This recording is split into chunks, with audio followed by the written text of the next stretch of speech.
Good morning again. Welcome to 1 Million Cups Kansas City.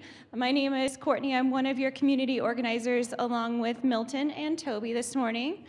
We would like to give Britton a shout out. She's not here, but we always love having her around too. We are a weekly entrepreneurial program that has two presenters that get up and present for 6 minutes, and then we open it up to Q&A from the audience.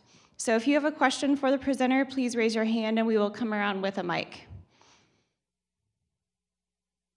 We would like to introduce our expert panel for this week. Good morning, I'm Lawrence Andre, personal leadership trainer on an epic journey to innovate in the professional development space. Last year, I turned to the Lean Startup methodology to better understand and more effectively turn my ideas into scalable business models. So if you're an entrepreneur in this room wrestling and interested in Lean, I welcome a conversation. Hello, my name is Ben Cottrell. I own a business called DoodleKit. It's the easiest way for a small business to create their website online. I'm also a tech advisor for a number of startups and small businesses in Kansas City. I have a podcast, an entrepreneurial podcast called Spare Room Radio, and I write a tech column on Startland News called WTF, Words That Frustrate. So our expert panel will start out the Q&A for us today. Also, I'm supposed to give an announcement that we do not have public Wi-Fi this morning. Apologize, but the building is having a few issues.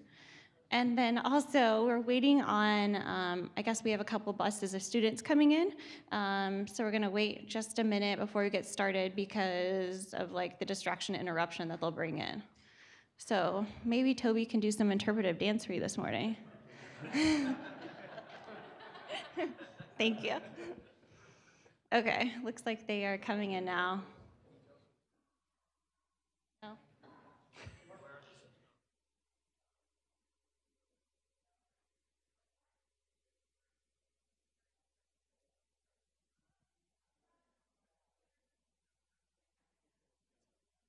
Oh, okay. So after 1 Million Cups today, we are having another organizers meeting at 10:15 over in Labs. So if you have an interest in being an organizer for 1 Million Cups, we would love to have you join us. Come basically tell us a little bit about yourself and we'll talk about what being an organizer means. So if everybody wants to come in and just take a seat wherever you can find one.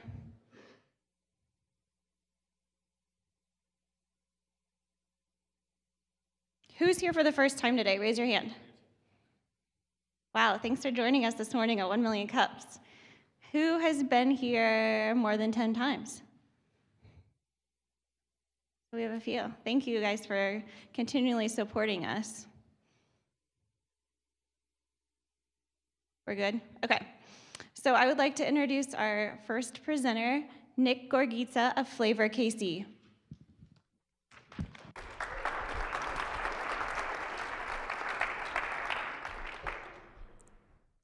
Hello. Hey everyone, I'm Nick from Flavor KC, and I'm here today to tell you about my past 8 months or so working in the food scene here in Kansas City.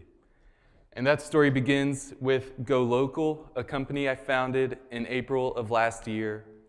Our problem was small batch food artisans, while they're creating superior quality goods compared to grocery store equivalents, they still struggle with exposure, distribution, marketing, and a general lack of market opportunities. So how are we going to help these products get the exposure and distribution that they deserve? The answer is sampling. This is really what marketing is for small batch food. You get the customer to taste it. If they like it, they'll probably buy it. If they don't like it, at least they've tried your food and they know your name. So every month, we partnered with 3 different artisans. We took one product from each company, and wherever we popped up, we would sample and sell the products.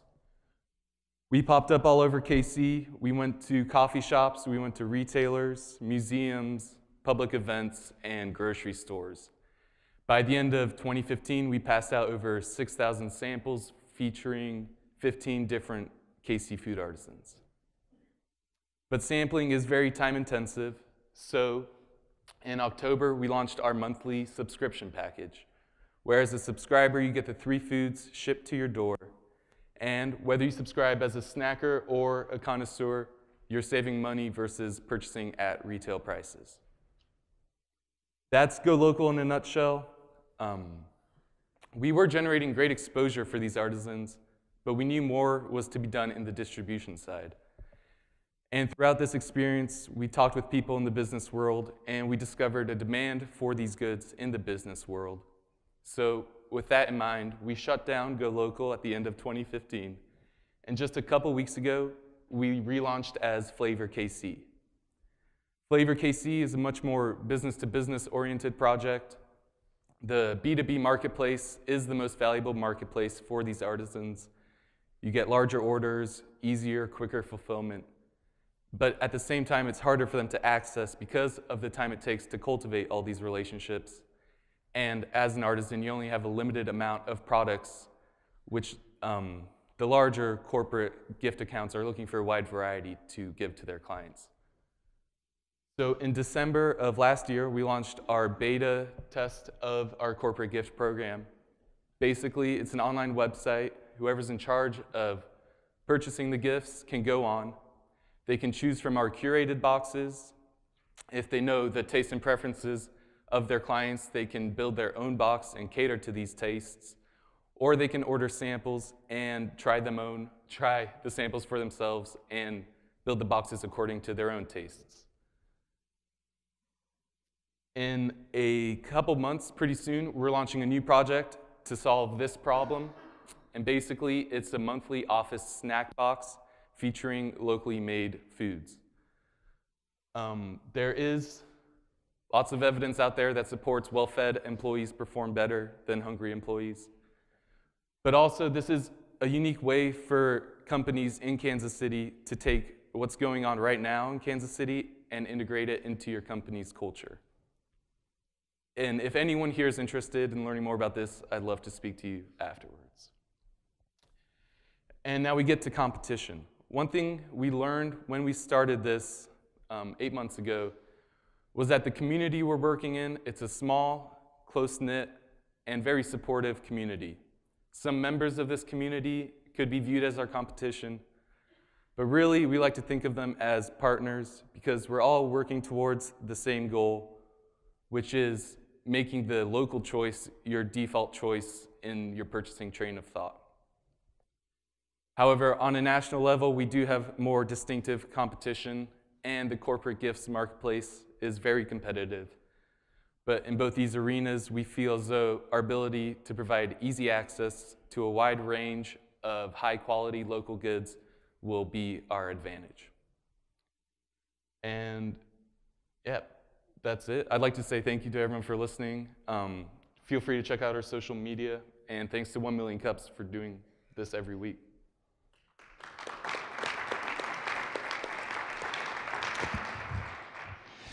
Nick, it's a fairly simple concept that you're working with, connecting local food with people who want local food. But I think there's some complexity built into where the business model sits for here. I'm curious how you view your customer. What customer you're ultimately solving a problem for. It seems to me that on the front side, when you were doing with Go Local, maybe you were working with one customer mindset, and now perhaps you're working with a different customer mindset with Flavor KC. Walk us through how you view your customer in this. Well, yeah, Go Local was very business to consumer oriented. We were hunting down the individual order, which takes more time and the orders are much smaller. So it's not really worth, or your time isn't, it's not worth hunting down individual orders, really. That's one reason we decided to pivot into the B2B marketplace and find these larger contracts and orders for these companies because the exposure is important in the business to consumer arena, but really what these companies, these artisans need is our sales.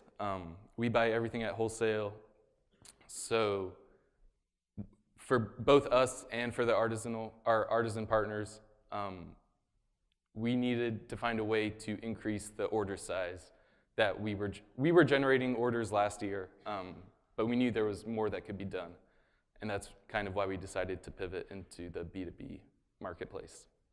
Second question for you is you're focusing on the business market with, you first had your gift boxes in December and you said you're launching a second product, the snack box, next month. I'm curious, as you move into the launch of the snack box, let's think of that as a minimum viable product for a second. What are some of the learnings you're looking to in terms of validating that as a solution, as a product for that customer segment? What are you looking to find out from that? Well, first, that they like the food. And that's one thing I found, that across the board, everyone we've worked with, the food is incredible. And that is kind of a challenge we face because objectively, the problem from not the artisan side, but whoever's purchasing the goods through us, it's not necessarily a strict problem that they have. Like, their employees are fed, they have food. This is more of an additional benefit bonus. It definitely has sort of a community feel to it. So we're not solving a problem, but we know that there is demand for this kind of food out there. And we're trying to develop a way to connect the demand with the supply more efficiently. So you think the demand is in corporate gifts and in corporations, like it kind of? So I guess what I'm trying to figure out is, so you're buying products wholesale from local artisans, and then you're putting them together and then selling them to corporations like Blue Cross Blue Shield, so they can give it to somebody as a gift. Is that correct? Okay. And so you make your money by upcharging that box, whatever. So I guess my suggestion is, it's not really clear, like based on your presentation and your website, that's what your position is.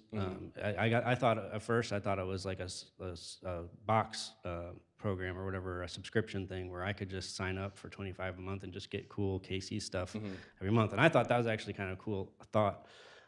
So I do think that would be good to kind of focus on your position more. So can you walk us through how you came to the decision to do the corporate gifts and why you think that's kind of your best play right now? Well, so a lot of this has been done just testing new ideas, experimenting, fail fast and often. And you mentioned the personal subscription packages. That is what we were doing at the end of last year, but we are keeping that B2C component in Flavor.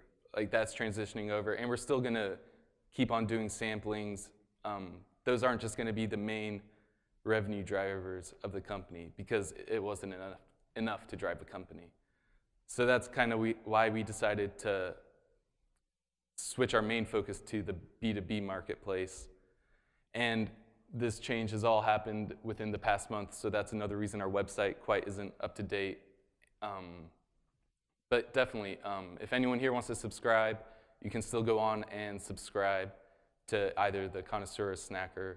So we'll keep those going. But we really need larger orders for these companies. That's how we create value, and those orders exist in the B2B marketplace, not in the B2C marketplace. We want to also go ahead and open it up to the audience. So if you've got a question, myself, Courtney, or Toby, or moving through the audience with microphones, we've got a question in the middle. Hi, Nick. Hey. Rick Shipley here. Oh, hey, Rick. Love the new project. We should talk. So you went from sampling to corporate programs, all right? And you and I talked about that a bit. Talk about the sampling a little bit, if you would. That is a huge challenge for the local producers, especially the food producers, and that is getting the product in their customer's mouth. Sales in the grocery stores, for instance, go up when you're doing sampling, obviously, especially if the producer is there to shake the people's hands. Comes back to our work a little bit, shaking the hand of the person that's making the product. When you were doing samplings, how many products did you have on the table at a time? And talk a little bit about that business model and how you were able to make that cost effective. Because it's a real challenge in that market, if you don't mind, please. And I'd like to talk to you afterwards. Yeah. So you're definitely right. You got to get your food in the customer's mouth. That is marketing for these artisans. And we learned a lot while we were sampling. So every month we would feature 3 artisans, 1 product from each artisan. And those 3 products are the ones we would sample and also make available for sale throughout that month. Next month it was 3 new products. Business model, I mean, sampling is something these artisans would do all the time if they had the time and energy, because it really is the best marketing for them. And that's the reason we chose it. So all of the product that we sampled, the cost of that was covered by the artisan, and then all the product we sold was purchased at wholesale.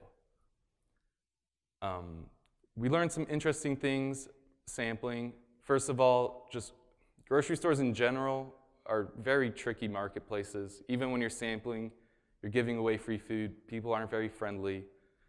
We also, before we even got into sampling, we did other experiments in grocery stores. And just the grocery store vibe is, on average, more about going in, getting the best value, and trying to keep your bills low. So it's really not the best place for this local food. It does provide great exposure because people see it on the shelves. But I've talked with artisans who were in grocery stores and pulled out just because they get lost in a sea of products there. We found sampling in coffee shops was very popular. Public events, First Fridays, Third Thursdays, those kind of events. And also retailers around town would let us come in and sample the food for their customers. So it is something we want to keep on doing because it generates revenue. It's great exposure for us and for these artisans. But again, the scale is difficult, it's very time intensive, and it's not enough to carry this business on its own. So it's more of a complementary feature to the business. We have a question way in the back. Hi, I'm Stuart Cohen.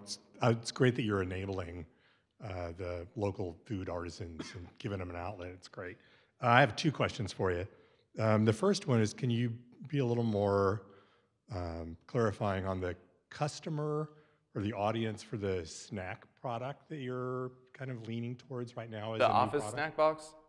Right. So is this a kind of a B2C, but in the office kind of a product? Or are you thinking that offices will actually provide these kinds of snack products as a benefit? Or Yeah. The idea is that the offices would be purchasing the snack box for their employees to enjoy as kind of a work perk or benefit of working there. There are other companies that do this on a national scale with national snacks. So we know there are offices willing to cover the cost of snacks for their employees. Okay. So that leads me actually to my second question. So you have a product like Graze that, in fact, my boss actually gave me a gift of 3 months for a Christmas present one year. So do you feel like growing outside of this area, that using local artisans, you have scalability so you can actually grow outside of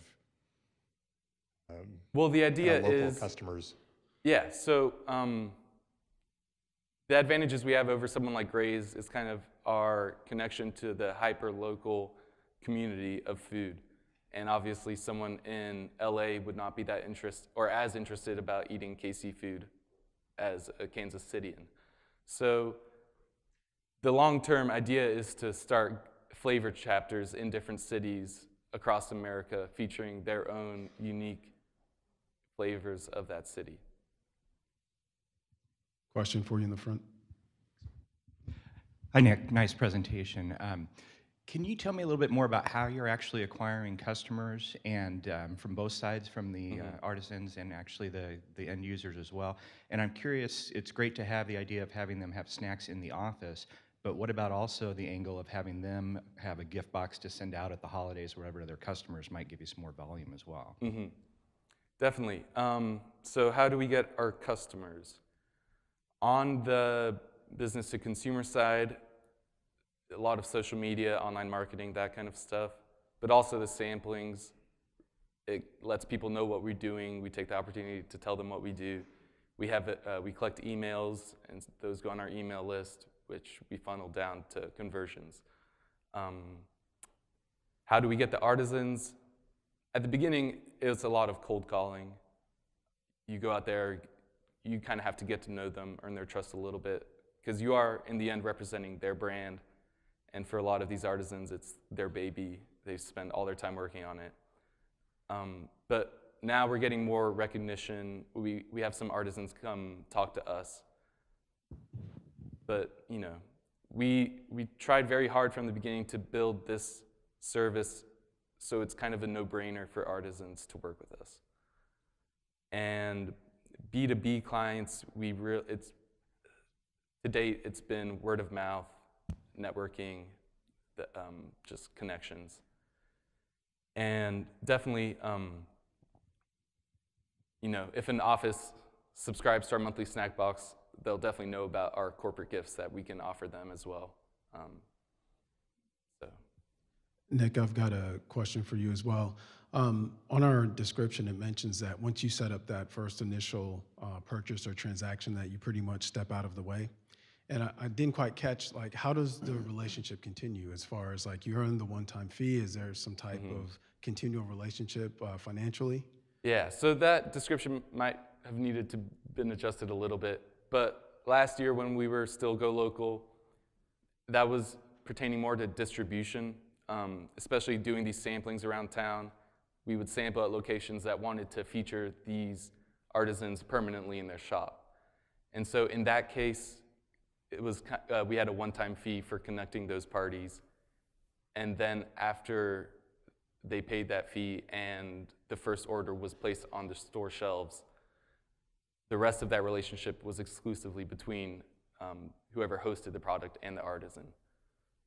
Does that clear up the question a little bit? Somewhat. But yeah, so distribution, it just, those opportunities pop up. It's not really something we seek out, but when they happen, we take advantage of them in a way that really tries to help everyone involved.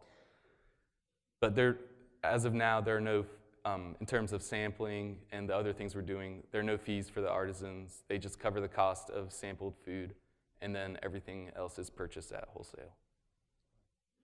We have a question in the middle.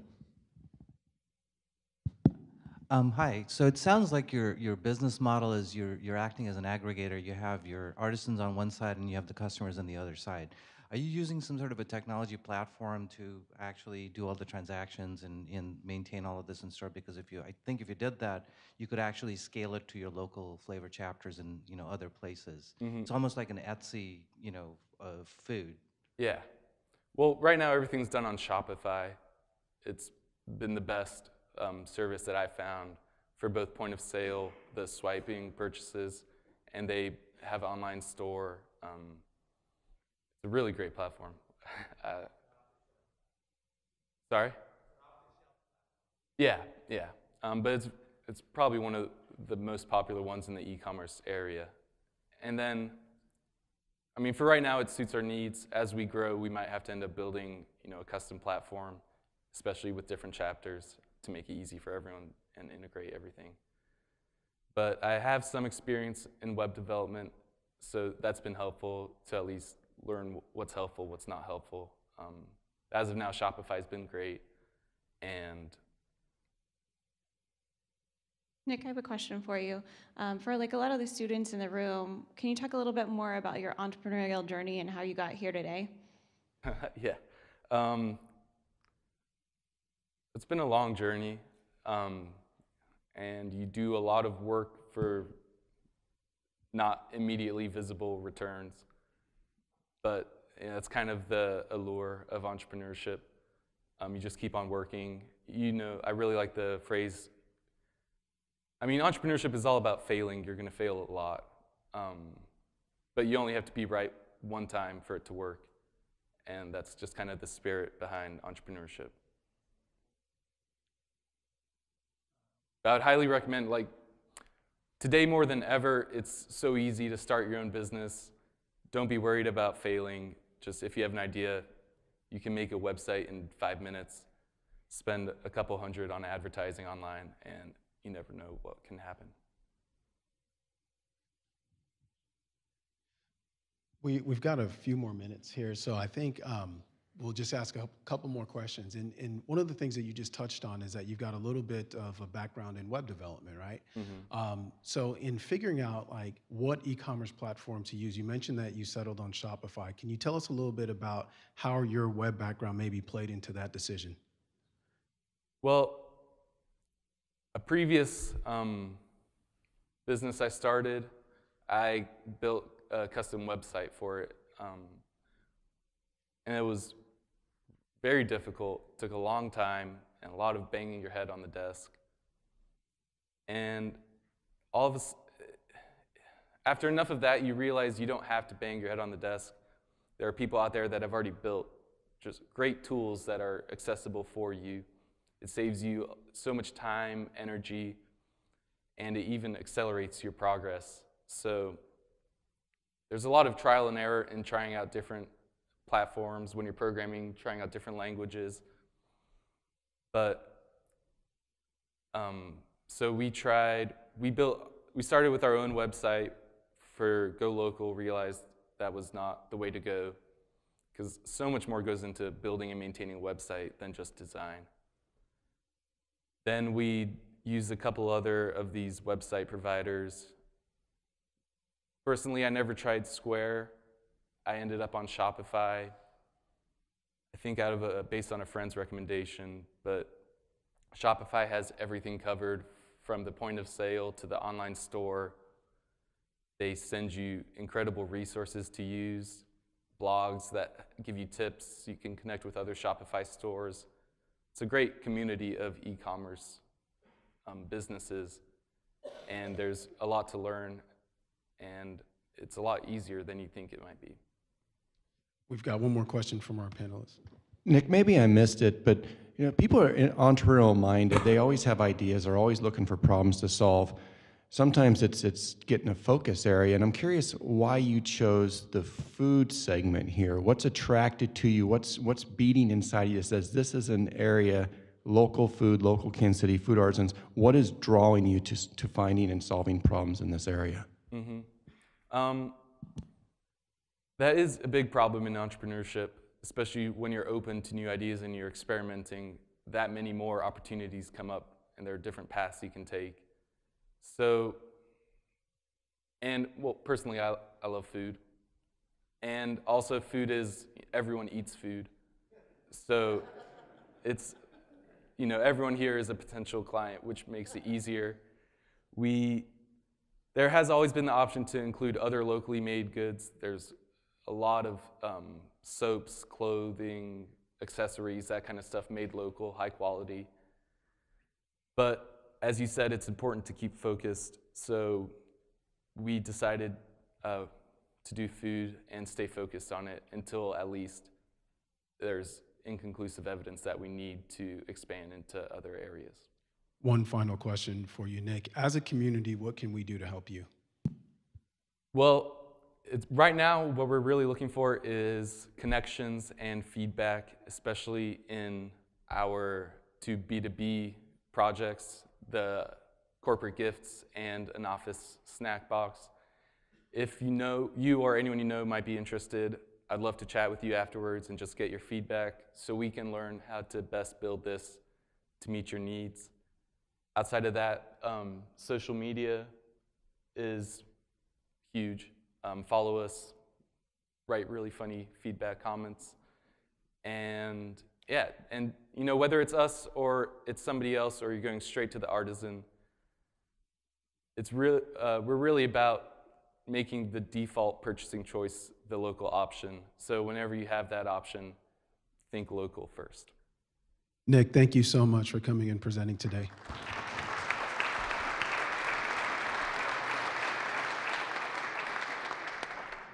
couple of just really quick announcements. We have an announcement sheet that's back by the coffee, and there's a few quick things coming up. The Sprint Accelerator on the 20th at 11 a.m. is having a marketing series on brand positioning. Think Big Thursdays, Collisions and Coffee happens January 21st at 8:30 a.m. at Think Big. And then the Pipeline Innovator of the Year, January 21st, is coming up at the Midland Theater. So if you want some more information, there's a few paragraphs there about this on the announcement sheet.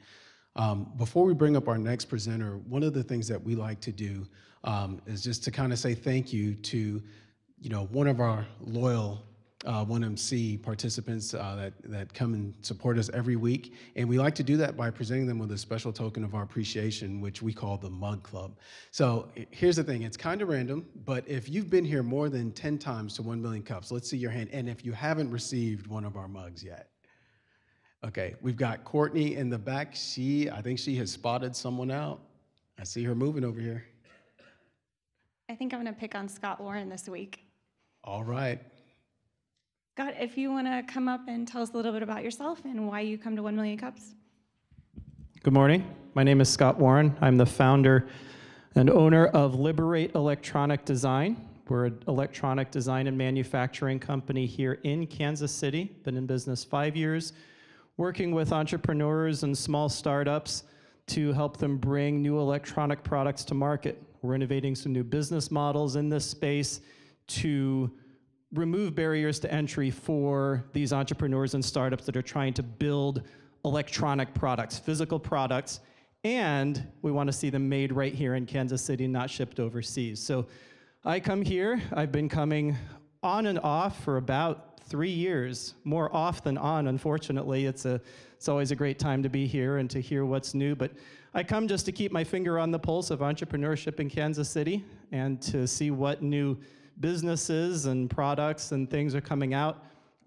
It's always great to meet new people. I try to meet at least 1 or 2 new people every time I come just to break out a little bit and build connections. And anytime you come to something like this, it's fundamentally a chaotic environment in the sense of, I'll get technical here, chaos theory. You never know who you're gonna meet, and you never know what chance interaction with somebody could result in significant change down the road. So as long as you just kind of sit in your little world and do your little thing, you're always gonna just keep doing what you've always done. Coming to an event like this gives you those opportunities to break out of the normal status quo, build those relationships, make those connections, and do something great. Welcome to the club. Thank you.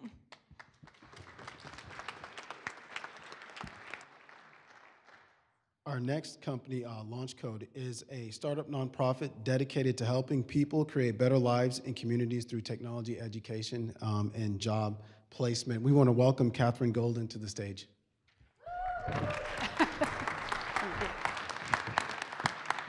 Hello. Thanks you guys so much for having us again. My name is Catherine Golden. I'm with Launch Code. So for Launch Code, obviously, what is it? Launch Code was started by a Missouri-based business owner who, like many people in this room, decided to start a tech startup. And it was fairly quickly that he came against this challenge of how do I find enough tech talent to grow this business at the speed that I both want to and need to meet my business goals. And ultimately, he ended up moving to the Bay Area with this company. But, and that business owner was Jim McKelvey, the co-founder of Square. He originally was from St. Louis. He started the company in St. Louis. And as he grew, he kept thinking, I wish I could have stayed local. I wish I could have stayed in St. Louis and had this amazing ride locally with my family where I grew up. And so he decided to kind of figure out, can I solve this problem for other business owners in St. Louis? Can we figure out a way to get enough tech talent so that people and other business owners can stay where they are? And so to kind of explain this journey, I wanted to show a video to you. Where'd the keyboard go? Let me wrap up with just the example of one person, a woman named Lashana Lewis. Where's Lashana? She's here today.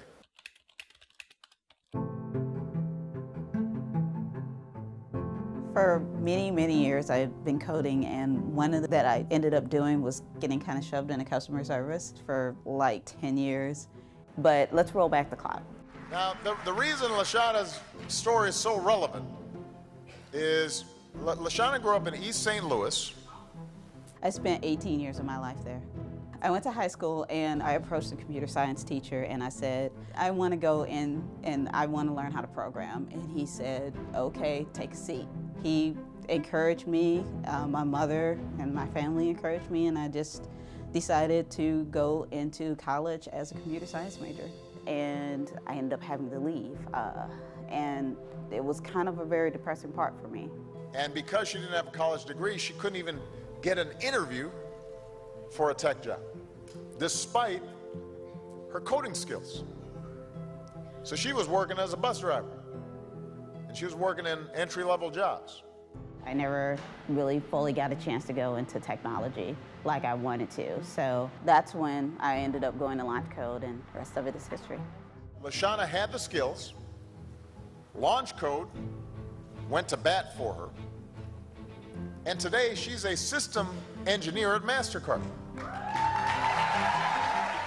It changed my life. I have an opportunity that I wouldn't think for years that I'd be able to get. So we got to create more stories like LaShawna's.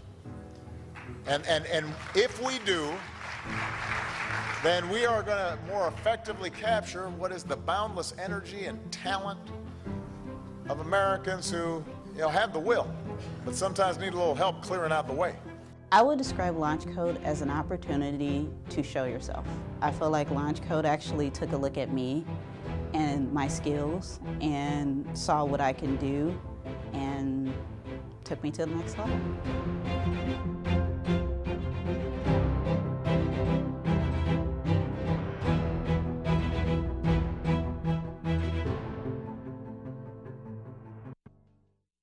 If that jumps to the next one. So watching that, it's impossible, I think, to not go, holy cow, we need this in Kansas City. There's so much energy going on right now around technology and startups. And so what I would like, this is, LaShawna is one success story out of over 300 stories coming from St. Louis in just the 2 years that LaunchCode has been around. LaunchCode is just starting in Kansas City right now, and just for some I-70 competition, I feel pretty strongly that we can exceed that 300 success stories in 2 years. Let me jump to the next screen here. Hopefully this goes smoothly. Let me... Oh, that's not right.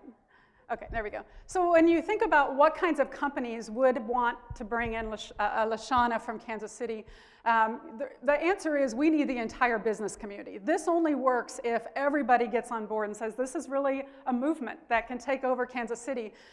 We found that not everybody fits in every business. So some people want to work for tech startups and they love the energy of that environment. Some people are more prone to a large established organization. And we work very hard to meet people where they want to be, both with their skill set, but also their passion of where do they want to work.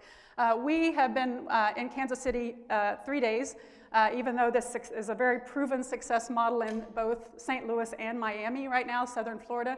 We've already signed up 3 companies this week that are interested in joining us on this experiment for the Kansas City market. One of the things that we hear a lot is, where do you find these people? Where do you find these launch coders? What's different about us is that we say we don't care how you got here. We're agnostic to how you learned what you've learned, but what we care about is what do you know right now? What are your programming skills? What do you do, and how motivated are you? So we test people very thoroughly, but we don't care how they got there. And we're super excited. We're partnering with UMKC to be offering a Harvard program free starting this spring, where we will take hundreds of people and start getting them up to speed on technology. And so that's another opportunity, again, to grow the local talent here in Kansas City. So we appreciate UMKC joining us on that journey. The key thing here in terms of what to do, if you are a person who, one of the great things when you watch a story like LaShawna is you think, oh my God, I know like 10 people that exactly could fit that model, who maybe didn't have a traditional education background, but they absolutely are into this. We would ask that you have them go to our website, launchcode.org/KC, and fill out an application. If you are a business owner and you say, I want that experiment in-house at my location, go to the same place. It should take about 45 seconds, and all you're doing is saying, I want to talk to you. I want to share with you the types of open positions that we have, and we want to grow the business community in Kansas City in that way. Open up for questions. I'm actually, oh, thank you. I'm actually going to ask a couple people to join me on questions. Like I said, the Kansas City office is literally starting this week. This is our day 3. I am the candidate manager for the Kansas City, so I'm responsible for finding all of the LaShawnas in the entire Kansas City area. Anna Welchman is my peer. She will be working with companies, so if you go to the website and apply and say, I want to talk to you, Anna's the person that will be calling you. And then Rosa is from our St. Louis office, so all of your tough questions may go to Rosa, but we will try to tackle them. Let's look at this. We have an opportunity. It's unusual to have such a mature, well-funded, advanced business model on stage. It's a nonprofit, but a model on stage. The reason it fits, I think, so well for Kansas City is it is literally a new launch initiative in Kansas City. So while Launch Code is not new per se, and Launch Code is well funded, we get to see that model through eyes of expanding into a new city. I think that's very interesting for us. So help us lean into that and think about that. Launch Code is a marketplace model, in my opinion. You're looking at aggregating companies that want to hire tech talent with people that want to work in tech jobs. And one of the biggest challenges in a marketplace model is bringing both sides of the market together. You actually have 2 customers, not one. Yes. And oftentimes startups will struggle and figure out how to tackle that, which side of the market to go about.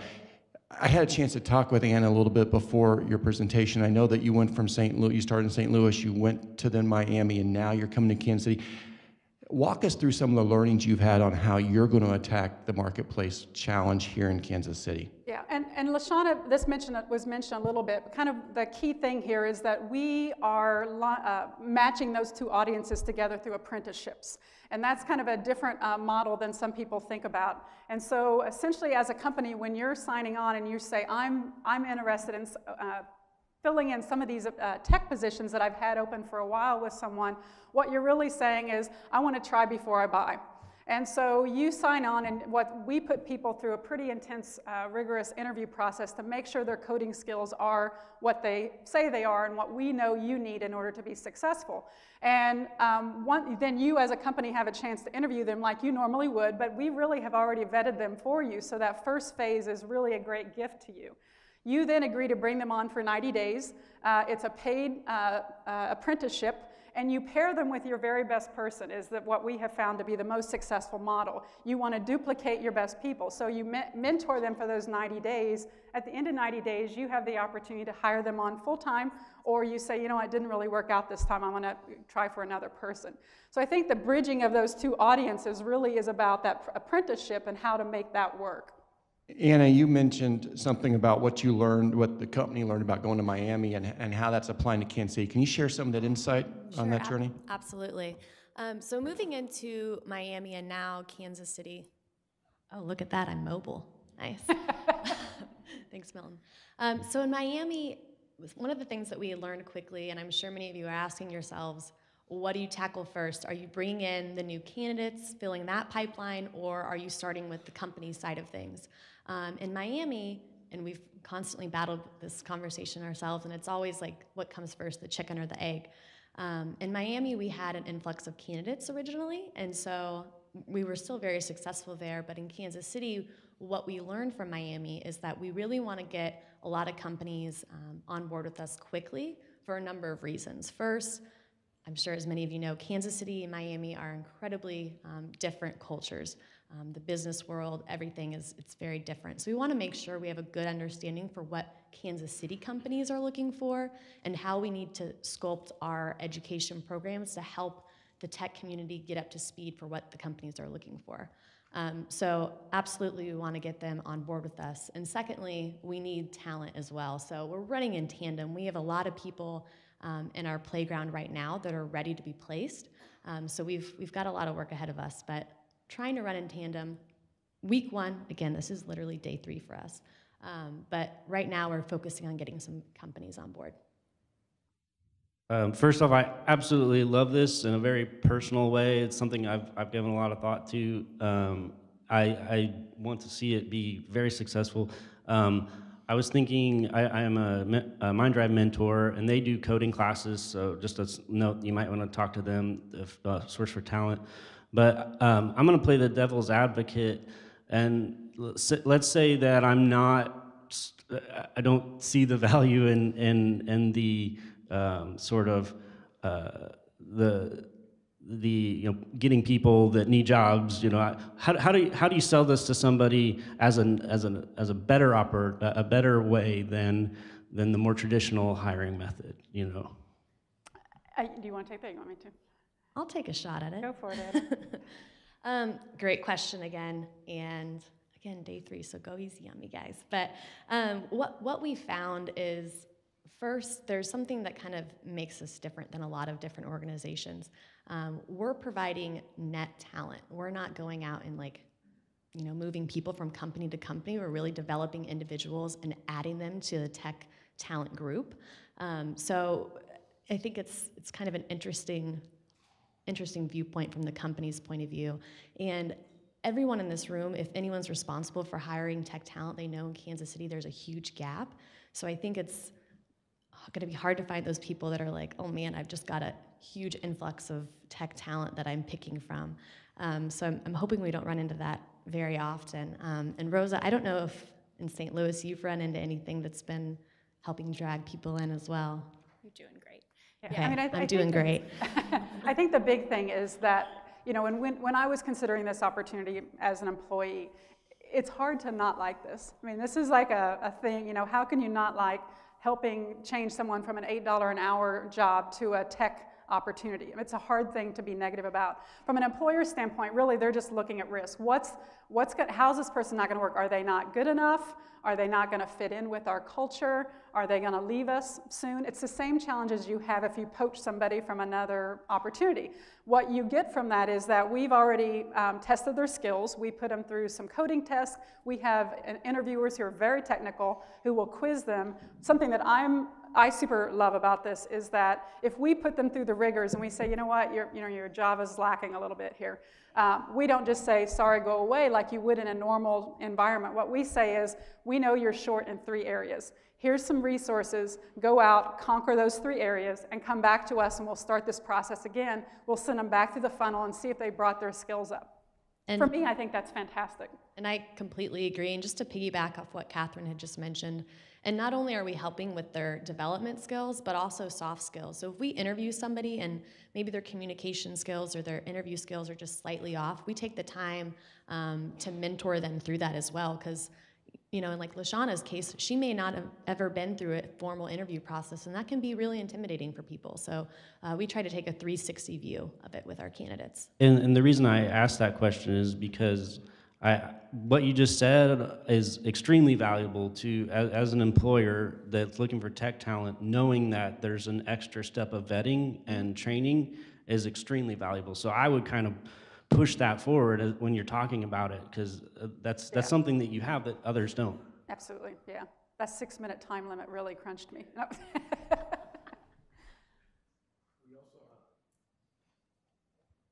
We want to open it up to the audience. If you've got a question, just raise your hand. I see we've got a question in the back there, Toby. Yes. 2 questions, actually. First is, coding is a massive descriptor, almost like retail is a massive descriptor. You've got mobile app development, web app development, native apps, embedded systems. Where is your focus? Or do you have a focus? And if it's very general, where do you feel that most of the candidates are, or which field of development are they coming into? What skills do they have? I'll let you answer that, and then I'll go, second question. Okay, perfect. And Rosa may want to jump in on this. We are open to the world. I mean, we are looking at big data, we're looking at front end, back end, database, project managers, all of it. And when people apply through our website and they say they're interested, they actually have to do coding problems, and they pick from a drop-down menu, which language am I going to be using, and it renders from that language. Our interviewers are very in-depth on all of those languages and can dig into the code and see how good and how great it is. The other side of that is really based on demand. So when Anna's out talking to companies and they, you know, when you go to our website and you say, hey, I want to be part of this experiment, really you're not giving us any nitty-gritty details at that point. Anna will meet with you and drill down, like, specifically, who are you looking for? What are their skill sets? What level do you want them to be at? What languages they need to know? All of that stuff that you need. And then we go back and go, okay, from the pool of people we have, who would be a good fit? And it's really important also to know we just don't throw things at, throw people at the wall and see what sticks. We are it doesn't benefit us, and it doesn't benefit this movement that we're trying to have. So we do a lot of effort to say, you know what, right now, and we're fine to tell you, we don't have someone that meets that.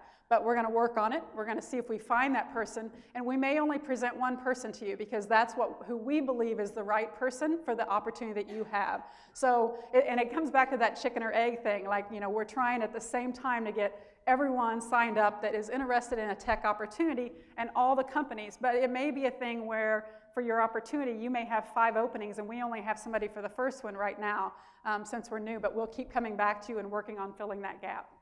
Thank you. Second question. I'm in the hardware space, not the software space, and so I'm looking for talent in the arena of electronics engineering, printed circuit board design, laboratory test technicians. Do you have any plans to expand into sort of the hardware field rather than the software field and developing talent that are capable working in the physical world? And Rosa?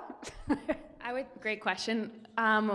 Very minimal hardware developers that we've placed so far. Mainly it's been software developers, but it is something we will grow into, just not quite yet. Hang on, keep watching, yeah. But honestly, telling us what you're looking for, and if somebody comes to us and it's a perfect fit, that's, we keep our radar out. It's a good reason to go ahead and just, go to the website and put your name in the bucket so that you're on our radar. Question here in the front. Oh. This is a great idea. So following along on that previous question, I have a startup where, yes, the software skills are important, but being a small company, it means that talent we bring in need to be versatile in terms of being able to handle other aspects. It's kind of, you have to be chief cook and bottle washer. But the other part is that we also need people who can go beyond the getting the work done to supervisory, managerial, and eventually executive, because in a startup that can all happen quite fast. So the question I really had was, how do you find these people? Because you're looking at people in maybe non-traditional occupations, bus drivers, who have extraordinary skills that can be developed. So how do you find them? I'm curious about that. You come to 1 Million Cups and do a presentation. A lot of ways. Junior colleges have been a great avenue for us. Coder groups. There's a lot of boot camps that have people come out of those. So I'm interested in talking to all of those people, and I'm interested in you guys putting the word out to all those groups that you know. I will add also, that we're hiring people, or we're asking you to consider people based on their knowledge they have, but also their potential, just like you would anyone else. I mean, you think about LaShawna, that video I think was from May or March of 2015. She's still at MasterCard, and she's now a manager at MasterCard. So very quickly, with just a little bit of opportunity given her, somebody taking a risk on her, she has excelled because she had the aptitude, she had the ability, and she ran with it. And these people, what we have found in St. Louis and Miami is that given the opportunity, they know it's a rare opportunity, they don't feel any sense of entitlement, they're going for it. So they are dedicated, they're going to drill down and go for it in a way that maybe someone who knows that the opportunities exist for them, tomorrow somebody's going to call me and it's going to be a little bit sexier and a little bit more money, and I'm jumping. These are people who, when with given the opportunity, they recognize the value of what you have given them, and they want to grow with you. A question in the middle. Hi, Launch Code makes perfect sense to me, especially because of that gap right now between what's needed in the tech world and what's supplied right now. So, but I'm just curious, especially because Launch Code is a nonprofit focusing on the candidate, do they take anything else away besides that one-time job offer? If they're in the job hunt again, are they back in the same seat, or do they at least have a certification, especially as that gap is minimized and there is more a demand met there. For a second. I'm making sure I understand your question. You're wondering like if they start at the job and then what happens to them? Just say your. Yeah, I mean, even if it turns out really well, 10 years down the road, are they back in the same seat? Well, you have no formal education or degree, and we actually have a lot more available to us now. How is that candidate still an advantage years later? I say to people 2 years on your resume at a company working in software development is huge. So that the field is changing. There's not enough people coming out with degrees. There's tons of openings. If you look, 2020, we're going to have a major problem in the US. We're trying to get ahead and insert new people into the workforce, and years of experience outweigh, I would say, a degree in this field. Question here in the middle.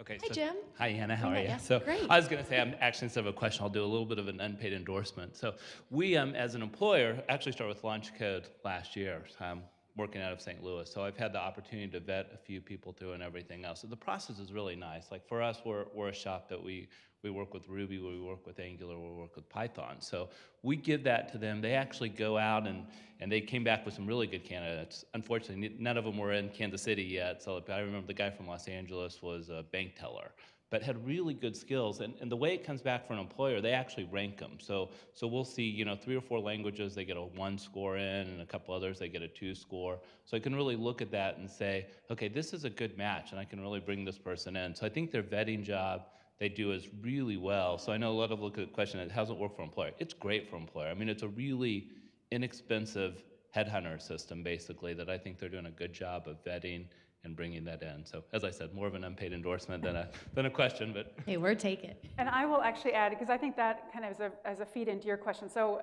people often learn more than one language, and we do rate them, and we ask them, you know 3 languages, what do you want to work in? But also, when you look at them, you know they have other skills. So when you talk about added responsibilities and other projects, that's part of that as well. I have a question in the back. Hi, he mentioned that you're almost like a headhunter. Headhunters get paid. Does anybody pay you? Yes. So, yes, because I get hungry often. Yes, so there is the apprenticeship that people come in for 90 days. That's you're paying the employee $15 an hour during that time, substantially less than if you just hired somebody off the street, and you have the added advantage of you're testing them out. At the end of that, there is a placement fee of $5,000. $5,000. Yeah, $5,000. I'm like, my brain dead. Is that true? $5,000 placement fee for that person. I want to add too, Kansas City has been awesome. Missouri Technology Corporation has given us money. The Kauffman Foundation has brought us to Kansas City and said, like, yes, we need this here. JP Morgan, there's people who have given money, but our idea is to be self-sustainable 3 years from now. So a flat rate of $5K, even if you're a startup or a huge company, makes the world go round only if it's a success. So the plan is to just have a revenue stream so that we don't have to knock on doors and ask for money always. One more quick question from the audience before our final question. Hi, Gavin. Hi, Anna. Hi, Catherine. So we've all worked with software developers who I would not wish to be a mentor to anyone, and that's a key part of the success of all the people that enter your program is a quality mentor. So how does that feedback loop work between you, the company, the mentor? Because if I'm an applicant or a mentee in your system, I might not feel comfortable saying, hey, this guy is a total not quality mentor. Walk me through that process a little bit. Sure, I'm going to let Rosa do this one since she's lived that. So yeah, I'll tackle, then Rosa can fix what I said. She can back me out of this. I think that another key thing about this is that we don't just sort of, again, throw people at the wall and see what sticks. So when we put somebody in front of you, you have the chance to say yes or no. But we stay in touch with you for that 90 days. And we say, how's this person doing? What's going well? And we're in touch with the candidate too. How's it going? Are you getting the support you need? So from our standpoint, we're in touch both sides. I'm talking to the candidate, Anna's talking to the employer, and we're making sure those stories match. What's great for you is that person on your team who's mentoring them already works for you, and they have a vested interest in not bringing crap on their project. And so they are going to bring them up to speed, but they're also going to give feedback to you, like, this guy is great. Like Oshana during her 90-day apprenticeship, got hired at 60 days. They were like, done deal, bring her on. You know, we don't need to finish the other 30 days test. And a lot of people, we actually had somebody this week, I overheard one of the conversations in St. Louis where the person just said, I want to outright hire them. They did the interview and they said, skip the apprenticeship, let's just hire them. And so there's different ways in which the feedback loop actually goes. You know, the mentor gets to talk to the employer, we talk to the employer, we talk to the apprenticeship person. Did I get that? I'm satisfied with that answer. Are you as well? Really quick before I hand it over to Toby here, we don't have our Twitter wall up today because there were some issues with the internet. Thanks, Dave, back there. But when you guys get done today, please check our Twitter feed. I can see like Park University saying, hey, they want to talk to you guys like right away, and there are lots of tweets happening, so just check that out. And our final question, you have a room full of people, you have a large community of people watching on live feed. What can the 1 Million Cups community do for you? It seems pretty obvious, but I'm going to say it again anyway. We need companies of all sizes who say, we want to be part of this experiment, we want to be part of this movement. Bring us some people. We have open positions that have been sitting unfilled for a while, and we want to try this out. Again, launchcode.org/KC. And then same way with individuals. If you are those people that go to boot camps, or you know people who are good but just don't have traditional credentials, so when they apply, they don't float to the top, ask them to go to the same website, launchcode.org/KC, and start the interview process with us and let us vet you and find an opportunity for you. And also connectors. If you know people that, they run companies, maybe you aren't looking to hire, but you know your neighbor is, yes. Please put them in contact with us, and we'd love to sit down and have a conversation. Anna knows almost everyone in Kansas City. I know almost no one. I haven't lived here very long, so that would be awesome for your help with that as well. Great, thank you guys so much. Thank you. Thanks, Kansas City. Before we close our hour today, Lawrence, you said you wanted to say something real quick? Quick message to our students from West Platte this morning. The two panelists we had today showed us how important it is to be curious about an area of focus. If you're entrepreneurial minded, don't think that means you have to come up with a brilliant solution or idea. I just encourage you to get very curious, very focused on something that you're passionate about. Learn about that industry, learn about the customers, learn about the problems, experiment in that industry. The ideas and the solutions will come to you. Too often we get it backwards. We think we start with the idea and then we become an entrepreneur. I'd say it's backwards. Get curious, find the idea, find the business model, and you'll be a successful entrepreneur. Thank you, Lawrence. We want to thank everyone for coming out today, but we have one final announcement. Toby is actually going to be leaving us after today, and what we want to do is just say a very special thank you for his time here as an organizer. We want to give him a great big round of applause. Thank you. Thank you, guys. And that's our 1 Million Cups for this week. We'll be here next week, 9 to 10. I will. I'll be here, but I won't be up here. All right, 9 to 10 every week. Feel free to hang around and connect, make collisions. All right, thanks, guys. See you next week.